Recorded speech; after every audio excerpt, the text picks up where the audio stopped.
সংসদের খবরে zero hour বাতিল করে কুম্ভ নিয়ে আলোচনার দাবি জানায় বিরোধীরা, কিন্তু জিরো আওয়ার বাতিল করতে রাজি হননি স্পিকার। অতএব বিরোধীদের ওয়াকআউট।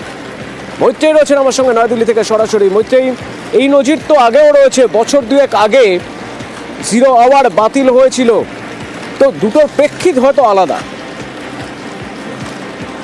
একেবারেই দেখো, দুটোর প্রেক্ষিত আলাদা, কিন্তু বিরোধীদের তরফ থেকে এই নজিরই কিন্তু তুলে ধরা হয়েছিল যে সেক্ষেত্রে দাঁড়িয়েও কিন্তু বিজেপির দেওয়া নোটিশের পরিপ্রেক্ষিতে জিরো আওয়ারে আলোচনা করা হয়েছিল, যে বিষয় নিয়ে তারা তুলেছিলেন সে বিষয় নিয়ে। ফলে এক্ষেত্রেও বিরোধীদের তরফ থেকে তারা দাবি জানিয়েছিলেন যে কুম্ভমেলা জিরো আওয়ারের আলোচনা বাতিল করে কুম্ভমেলার যে পদপিষ্ট হওয়ার ঘটনা তা নিয়ে আলোচনা হোক, এবং সেটা রাজ্যসভা এবং লোকসভা দুটো কক্ষেই হোক। রাজ্যসভার ক্ষেত্রে চেয়ারম্যান জগদীপ ধনকর তিনি অ্যালাউ করেননি কোনো জিরো আওয়ারে আলোচনা, এবং তারপরে বিরোধীরা বিক্ষোভ দেখান এবং রাজ্যসভার কক্ষ ত্যাগ করেন। তারা রাজ্যসভা থেকে ওয়াকআউট করেন, এবং অন্যদিকে লোকসভাতেও বিরোধীরা প্রবল বিরোধিতা দেখান, কিন্তু তার মধ্যেই জিরো আওয়ার চালান স্পিকার ওম বিড়লা। এবং সেখানে স্পিকার বলেন যে যখন রাষ্ট্রপতির বক্তৃতার ভাষণের জবাবি ভাষণ দেওয়ার জন্য যে সময় ধার্য করা হয়েছে, সেখানে যখন বক্তব্য রাখতে উঠবেন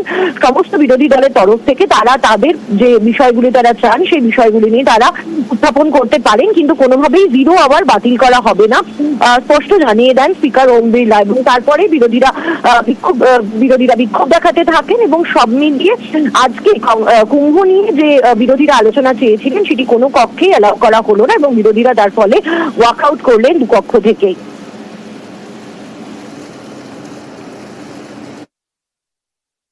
हम सीधा सीधा सवाल कर रहे हैं कि कुंभ मेला में जो घटना घटी है इसकी सच्चाई क्या है, कितने लोग मारे गए हैं वहां।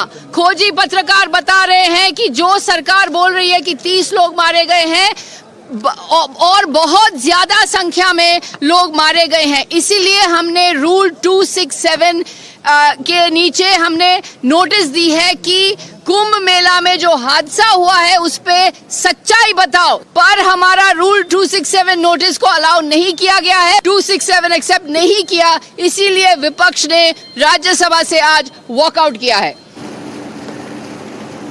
কুম্ভের ছবি আরো একবার দেখে নেওয়া যায়, তার কারণ বসন্ত পঞ্চমী, আর বসন্ত পঞ্চমীতে পূর্ণ স্নান, তার জন্য কুম্ভে গতকাল দুপুর থেকেই ভিড় আবার বেড়েছে।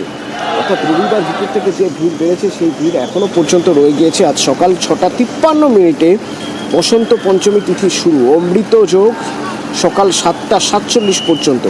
আর এরপর আগামীকাল রয়েছে অচলা সপ্তমী তিথি। একের পর এক ঘটনা, আগুন লাগার মতো ঘটনা, পদপিষ্টের মতো ঘটনা, মেলার ব্যবস্থাপনা নিয়ে অভিযোগ। মুখ্যমন্ত্রী যোগী আদিত্যনাথের প্রশাসনের বিরুদ্ধে ইতিমধ্যেই আঙুল উঠতে শুরু করেছে। এবার আরও সতর্ক রয়েছে প্রশাসন।